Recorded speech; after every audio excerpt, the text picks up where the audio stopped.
नमस्कार, जनप्रवास सुपरफास्ट में आपका स्वागत है। मैं हूं हेमेंद्र सिंह। नजर डालते हैं आज की सुर्खियों पर। पीएम मोदी ने की पीएम केयर्स फॉर चिल्ड्रन योजना की शुरुआत। कोरोना काल में अनाथ हुए बच्चों को हर महीने मिलेंगे 4,000 रुपए। अनाथ बच्चों के बैंक खातों में पीएम केयर्स फंड से भेजी जाएगी छात्रवृत्ति। पीएम बोले बच्चों को मुश्किलें कम करने का किया छोटा सा प्रयास।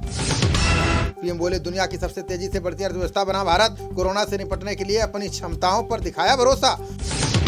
21 जून को मैसूरू में योग दिवस समारोह में हिस्सा लेंगे पीएम मोदी। देश की आजादी के 75 वर्ष पूरे होने पर कार्यक्रम का आयोजन। मोदी सरकार के 8 साल पूरे होने पर जेपी नड्डा की प्रेस कॉन्फ्रेंस। का सेवा सुशासन गरीब कल्याण के लिए सरकार समर्पित। भाजपा सरकार के 8 साल पूरे होने पर गृहमंत्री अमित शाह का बयान। कहा मोदी के नेतृत्व में आगे बढ़ रहा है मजबूत और आत्मनिर्भर भारत। भारत के रक्षा मंत्रालय ने विदेशी सैन्य कंपनियों पर कसी नकेल। ऑफसेट दायित्वों में चूक को लेकर हो सकती है कठोर कार्रवाई। मूसेवाला की हत्या के विरोध में पंजाब से लेकर दिल्ली तक प्रदर्शन। पंजाब भाजपा प्रमुख अश्विनी कुमार शर्मा ने राज्यपाल से की मुलाकात। हाईकोर्ट के सिटिंग जज करेंगे सिद्धू मूसेवाला की हत्या की जांच। मामले में तिहाड़ जेल में बंद लॉरेंस बिश्नोई से हुई पूछताछ। मूसेवाला की हत्या पर हाईकोर्ट की पंजाब सरकार को फटकार। पूछा सुरक्षा से संबंधित कागजात क्यों किए सार्वजनिक। मूसेवाला के पिता ने पंजाब के सीएम भगवंत मान को लिखा पत्र। मामले की जांच एनआईए और सीबीआई से कराने की उठाई मांग। पंजाब डीजीपी वी के भवरा ने सिद्धू मूसेवाला पर दी सफाई। का कभी नहीं कहा कि मूसेवाला गैंगस्टर थे या गैंगस्टर से जुड़े थे।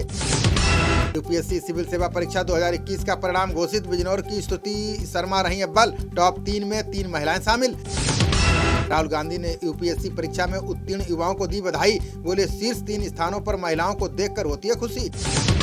कर्नाटक में किसान नेता राकेश टिकैत के ऊपर फेंकी गई स्याही। प्रेस वार्ता के दौरान हुई जमकर मारपीट और हंगामा। देश में बीते 24 घंटे में कोरोना के आए 2,706 नए मामले। इस दौरान 25 की गई जान। सक्रिय के 17,000 के पार।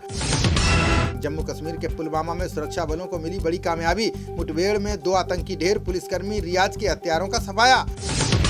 गठबंधन उम्मीदवार जयंत चौधरी ने राज्यसभा के लिए किया नामांकन। इस मौके पर अखिलेश यादव समेत कई रालोद समर्थक रहे मौजूद। वायुसेना प्रमुख बीआर चौधरी ने नई तकनीक अपनाने पर दिया जोर। बोले समय के साथ युद्ध के तरीके और मूलभूत सिद्धांतों में हुआ बदलाव। ज्ञानवापी में रोजाना पूजा की अर्जी समेत 3 याचिकाओं पर हुई बहस।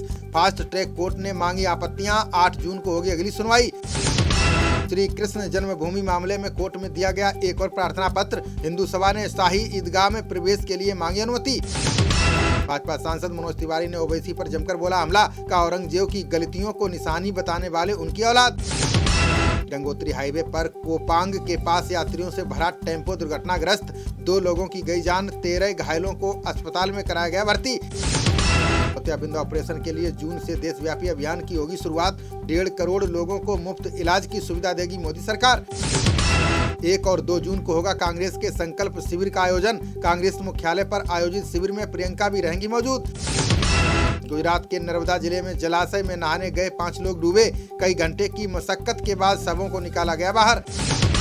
मणिपुर के खोंगजोम के सपम मयाई लीकाई में आईईडी धमाका। 1 बंगाली श्रमिक की मौत, 4 घायल। जांच में जुटी पुलिस।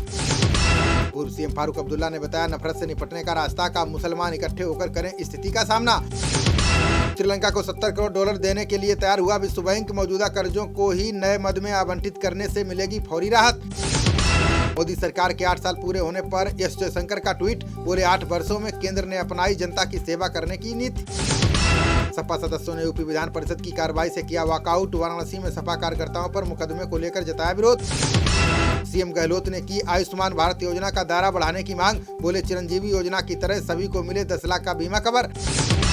10 प्रशांत राष्ट्रों के साथ नए समझौते करने में विफल रहा चीन। विदेश मंत्री वांग ई की यात्रा के दौरान मिली कुछ सफलताएं। बाहरी नेताओं को राज्यसभा टिकट दिए जाने के बाद कांग्रेस में वार। आचार्य प्रमोद कृष्णम खुलकर बोले प्रतिभाओं का दमन आत्मघाती। ईरान में इमारत ढहने की घटना में मरने वालों की संख्या हुई 31। निर्माणाधीन टावर के मलबे से 100 निकालने का काम जारी। संयुक्त राष्ट्र की प्रतिबंध निगरानी दल की रिपोर्ट से बड़ी भारत की चिंता। जैसे मोहम्मद एवं लश्कर के अफगानिस्तान में बने हैं प्रशिक्षण शिविर। गेबन, सेनेगल और कतर की यात्रा पर रवाना हुए उपराष्ट्रपति नायडू। भारत से उपराष्ट्रपति के स्तर पर 3 देशों की होगी पहली यात्रा।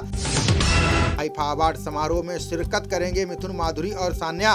मंच पर प्रस्तुति देंगे सलमान खान, टाइगर श्रॉफ और अनन्या पांडे। 3 साल में ऊर्जा क्षेत्र में 6,000 करोड़ निवेश करेगी गेल। 112% उछलकर 10,364 करोड़ रुपए हुआ शुद्ध लाभ। कर्नाटक के मंगलुरु में फिर से बढ़ा हिजाब पर विवाद। छात्राओं ने उपायुक्त से मांगी कॉलेज में हिजाब पहनने की अनुमति। एमपीएस समूह समेत 4 अन्य की संपत्तियों की नीलामी करेगा सेबी। निवेशकों का पैसा निकालने के लिए लगेगी 64 करोड़ की बोली। 1041 अंक उछलकर 55,925 पर बंद हुआ सेंसेक्स। 308 अंक बढ़कर 16,661 अंक पर पहुंचा निफ्टी। सूरत के एक कमरे से चल रही थी 550 फर्जी कंपनियां। पुलिस ने जीएसटी फर्जीवाड़े रैकेट का खुलासा कर 5 को किया गिरफ्तार। सीबीआई ने बंगाल स्कूल सेवा आयोग के कार्यालय पर मारा छापा। अवैध नियुक्तियों की जांच के लिए संबंधित दस्तावेज किए जब्त।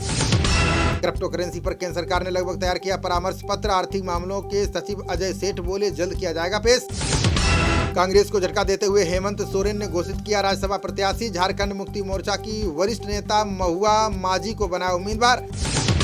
कन्नौज में कब्जा हटाने गए तहसीलदार पर भूमाफियाओं का हमला। लेखपाल की तहरीर पर 6 नामजद समेत कई के खिलाफ केस दर्ज।